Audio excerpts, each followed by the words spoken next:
नमस्कार दर्शक बंधु आज वीडियो एपरी गोटे गछ विषय कहवाक जाऊँगी जहाँ मानव जाति पई एक दिव्य चमत्कार एवं आयुर्वेद समान अटे। एही जो वृक्षलता मानव जाति पई कौनसी संजीवनी बूटी ठारू कौनसी कम नुहे।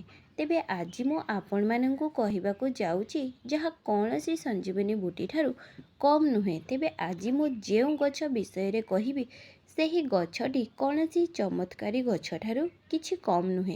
ଏହାର ପ୍ରୟୋଗ ମାନବ ଜାତି ପାଇଁ ଅତ୍ୟନ୍ତ ଆବଶ୍ୟକ ଅଟେ। ଆୟୁର୍ବେଦରେ ଏହି ଗଛର ବହୁତ ମହତ୍ତ୍ୱ ରହିଛି। ତେବେ ଆଜିର ଏହି ଭିଡ଼ିଓଟିରେ ତାନ୍ତ୍ରିକ ଧାର୍ମିକ ଏବଂ ଆୟୁର୍ବେଦୀ ବିଷୟରେ କହିବି। ତେଣୁ ଏହି ଗଛଟି ହେଲା ଦର୍ଶକ ବନ୍ଧୁ ଲାଜକୁଳି ଗଛ ଭାବରେ ଜାଣିଛେ। ପ୍ରାୟତଃ ଏହି ଗଛକୁ ସବୁଆଡ଼େ ଦେଖିଛେ। ତେବେ ବନ୍ଧୁମାନେ ଆସନ୍ତୁ ଜାଣିବା ଏହି ଗଛର ଚମତ୍କାରୀ ପ୍ରୟୋଗ ବିଷୟରେ। ତେବେ ଭିଡ଼ିଓଟିରେ ଆଗକୁ ବଢ଼ିବା ଆଗରୁ ଭିଡ଼ିଓଟିକୁ ନିହାତି ଗୋଟିଏ ଲାଇକ୍ ସବସ୍କ୍ରାଇବ୍ କରନ୍ତୁ। ଦର୍ଶକ ବନ୍ଧୁ ଆପଣମାନେ ଜାଣିଥିବେ ଯେ ଏହି ଲାଜକୁଳି ଗଛକୁ ଛୁଇଁ ବାପରେ ସାଙ୍ଗେ ସାଙ୍ଗେ ହିଁ ଗଛର ପତ୍ରଗୁଡ଼ା ଝାଉଁଳି ଯାଏ। ଅଚାନକ ଲୋକଙ୍କ ବାଡ଼ିରେ ମଧ୍ୟ ଏହି ଗଛଟି ଦେଖିବାକୁ ମିଳେ। ତେବେ ଆସନ୍ତୁ ଜାଣିବା ଏହାର ଧାର୍ମିକ ପ୍ରୟୋଗ ବିଷୟରେ ଜାଣିବା।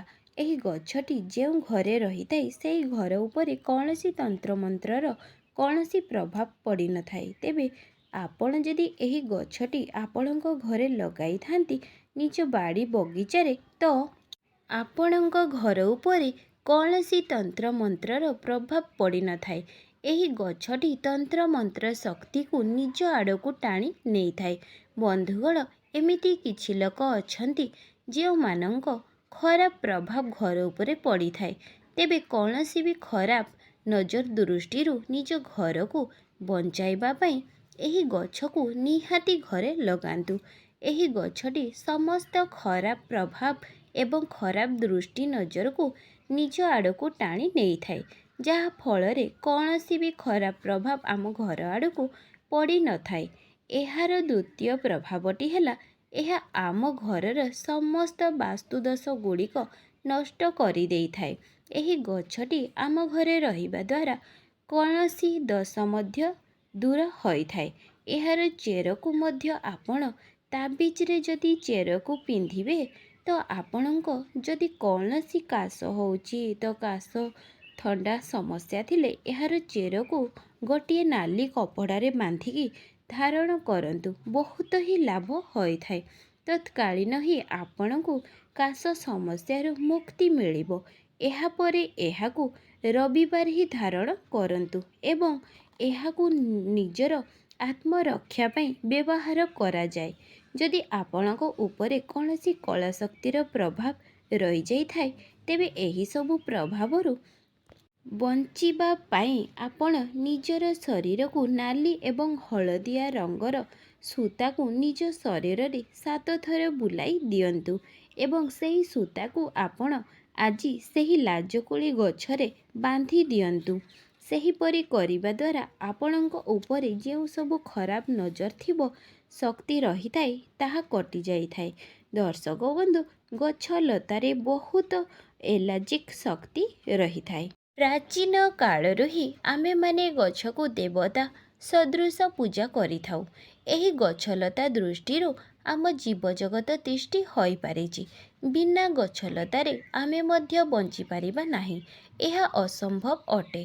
ମାତ୍ର ଜ୍ୟୋତିଷ ଶାସ୍ତ୍ରରେ ଏମିତି କିଛି ଗଛ ବିଷୟରେ କୁହାଯାଇଛି ସେହି ଗଛଗୁଡ଼ିକ ନିଜ ଗୃହରେ ଲଗାଇବା ଦ୍ୱାରା ଆପଣଙ୍କର ଧନ ବୃଦ୍ଧି ହୋଇଥାଏ। ଏହା ସହିତ ଏପରି କିଛି ଗଛ ରହିଛି ଯାହା ଆପଣ ଦୁର୍ଭାଗ୍ୟରେ ମଧ୍ୟ କାରଣ ହୋଇପାରେ।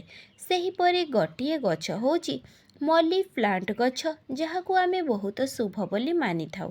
ଏହିପରି ମାନ୍ୟତା ରହିଛି ଯେ ଆମେ ଯଦି ଘରେ ମଲି ପ୍ଲାଣ୍ଟ ଗଛକୁ ଲଗାଇବା ଦ୍ୱାରା ଆମକୁ ମା ଲକ୍ଷ୍ମୀଙ୍କର କୃପା ମିଳିଥାଏ, ଯାହା ଫଳରେ ଆମର ଆର୍ଥିକ ସ୍ଥିତି ସୁଦୃଢ଼ ହୋଇଥାଏ।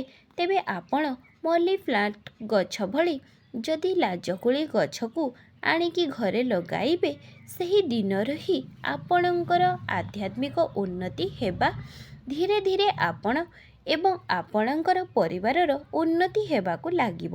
ବିଭିନ୍ନ ଦିଗରୁ ମଧ୍ୟ ଆପଣଙ୍କ ଘରକୁ ଅର୍ଥର ଆଗମନ ହେବ। ତେବେ ଆସନ୍ତୁ ଏବେ ଜାଣିନେବା ଏହି ଗଛର ଆୟୁର୍ବେଦିକ ପ୍ରଭାବ ବିଷୟରେ। ତେବେ ଯଦି କୌଣସି ବ୍ୟକ୍ତିଙ୍କର ଅର୍ଶ କିମ୍ବା ମୂଳକଣ୍ଟକ ଭଳି ସମସ୍ୟା ରହିଛି କିମ୍ବା ମଳତ୍ୟାଗ ସମୟରେ ରକ୍ତ ପଡ଼ୁଛି, ତେବେ ସେହିଭଳି ସମସ୍ୟା ପାଇଁ ବେଳେବେଳେ ଆମେ ଯେତେ ଔଷଧ ଖାଇଲେ ମଧ୍ୟ ଏହି ସମସ୍ୟା ଗୁଡ଼ିକ ଠିକ୍ ହୋଇନଥାଏ। ତେବେ ଆପଣ ଯଦି କୌଣସି ଔଷଧ ଏହି ଗଛର ପ୍ରୟୋଗ କରିଥାନ୍ତି ତ ଶୀଘ୍ର ହିଁ ଲାଭପ୍ରାପ୍ତ ହୋଇଥିବେ। ତେବେ 3 ଗ୍ରାମ ଲାଜକୁଳିର ଚେରର ଚୂର୍ଣ୍ଣକୁ ଆପଣ ଯଦି ଦହି ସହିତ ସେବନ କରନ୍ତି ଏବଂ ଦିନରେ 2 ଥର ସକାଳେ ଏବଂ ସନ୍ଧ୍ୟାରେ ସେବନ କରନ୍ତି ତ ଅର୍ଶ ଓ ମୂଳକଣ୍ଟକ ଶ୍ରେୟ ଭଲ ହୋଇଯିବ। ଜଲ୍ଦି ହିଁ ଏହାର ଉପଶମ ପାଇଯିବେ। ଯଦି ଆପଣଙ୍କର ଗଳାରେ ଦରଜ ହେଉଥିବ, ଆମକୁ ବହୁତ କଷ୍ଟ ହୋଇଥାଏ, ତେବେ ଏହାର ସମାଧାନ ପାଇଁ ମଧ୍ୟ ଏହି ଗଛର ବ୍ୟବହାର କରିପାରିବେ। ତେବେ ଆପଣମାନେ ଏହି କଷ୍ଟରୁ ମୁକ୍ତି ପାଇବା ପାଇଁ ଔଷଧ ସହିତ ଏହି ଗଛର ବ୍ୟବହାର କରିପାରିବେ। ତେବେ ପ୍ରତିଦିନ ଯଦି ଆପଣ ଏହି ପତ୍ରର ରସକୁ 10 ml ପାନ କରନ୍ତି ତ ଆପଣଙ୍କ ଗଳାର ଦରଜ ଜଲ୍ଦି ହିଁ ଠିକ୍ ହୋଇଯାଇଥାଏ। ଏହା ବ୍ୟତୀତ ଯଦି କୌଣସି ବ୍ୟକ୍ତିକୁ ଜଣ୍ଡିସ୍ ହୋଇଥାଏ, ତେବେ ଏହି ସମସ୍ୟା ରୋଗରୁ ମୁକ୍ତି ପାଇବା ପାଇଁ ପ୍ରତିଦିନ ଏହି ପତ୍ରର ରସକୁ 5 ml ଲେଖାଏଁ ପାନ କରନ୍ତୁ। ତେବେ ଆପଣଙ୍କ ଘରର କାହାର ବି ଏହିଭଳି ସମସ୍ୟା ରହିଛି ତ ଏହି ପତ୍ରର ରସ 5 ml କରିକି ପ୍ରତିଦିନ ସେବନ କରିପାରିବେ। ତେବେ ଆପଣ ଯଦି 5 ml ଲେଖାଏଁ 5 ଦିନ ଏହାକୁ ସେବନ କରନ୍ତି, ତେବେ ଜଣ୍ଡିସ୍ ଭଳି ରୋଗ ମୂଳରୁ ହିଁ ଶେଷ ହୋଇଯାଇଥାଏ।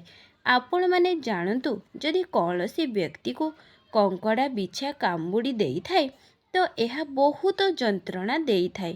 ତେବେ ଏହି ଯନ୍ତ୍ରଣାରୁ ମୁକ୍ତି ପାଇବା ପାଇଁ ଏହି ଗଛର ଚେର ଏବଂ ପତ୍ରକୁ ପେଷି ବାଟିକି ଯଦି ସେହି ଜାଗାରେ ଲେପ ଦିଅନ୍ତି ଏବଂ ଲେପ ଦେଇସାରିଲା ପରେ ତା ଉପରେ ଏକ କପଡ଼ା ବାନ୍ଧି ଦିଅନ୍ତି, ଦେଖିବେ 15ରୁ 20 ମିନିଟ୍ ଭିତରେ ଯନ୍ତ୍ରଣା ପୁରା କମିଯିବ। ଘା ଭଳି ସମସ୍ୟାଠାରୁ ମଧ୍ୟ ଆପଣ ମୁକ୍ତି ପାଇପାରିବେ।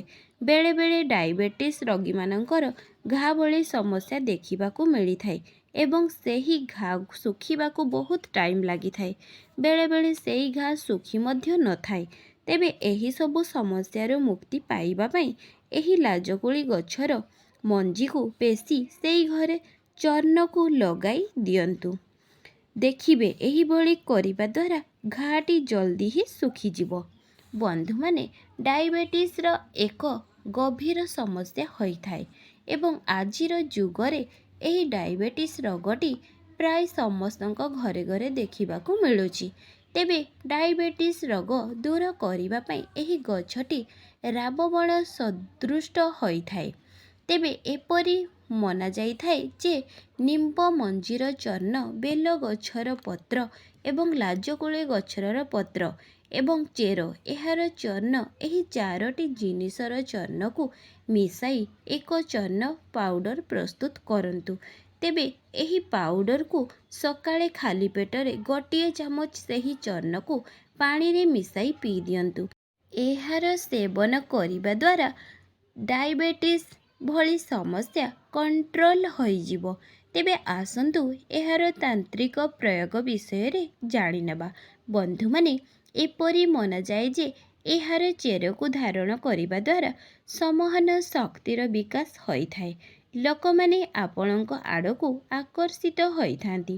ଏହାକୁ ଧାରଣ କରିବା ଦ୍ୱାରା ଅତିରିକ୍ତ ଊର୍ଜାର ଶକ୍ତି ଆପଣଙ୍କ ଶରୀରରେ ହୋଇଥାଏ। ଆପଣଙ୍କୁ ଏପରି ଅନୁଭବ ହୋଇଥାଏ ଯେ କୌଣସି ଦେବୀ ଶକ୍ତି ଆପଣଙ୍କର ଆଧ୍ୟାତ୍ମିକ ଶକ୍ତିକୁ ବୃଦ୍ଧି କରିବାକୁ ଦେଉଛନ୍ତି। ଏହାର ଚେରକୁ ଧାରଣ କରିବା ଦ୍ୱାରା ପ୍ରତ୍ୟେକ କାର୍ଯ୍ୟରେ ସଫଳ ମିଳିଥାଏ। ଜୀବନରେ ଆପଣ ଯେ କୌଣସି ବି କାର୍ଯ୍ୟର ଆରମ୍ଭ କରିଥାନ୍ତି, ସେହି କାର୍ଯ୍ୟକୁ ଆପଣ ସମ୍ପୂର୍ଣ୍ଣ ରୂପରେ ପୂର୍ଣ୍ଣ କରିପାରନ୍ତି ଏବଂ ଗୃହକୁ ବିଭିନ୍ନ ଦିଗରୁ ଧନର ଆଗମନ ମଧ୍ୟ ହୋଇଥାଏ।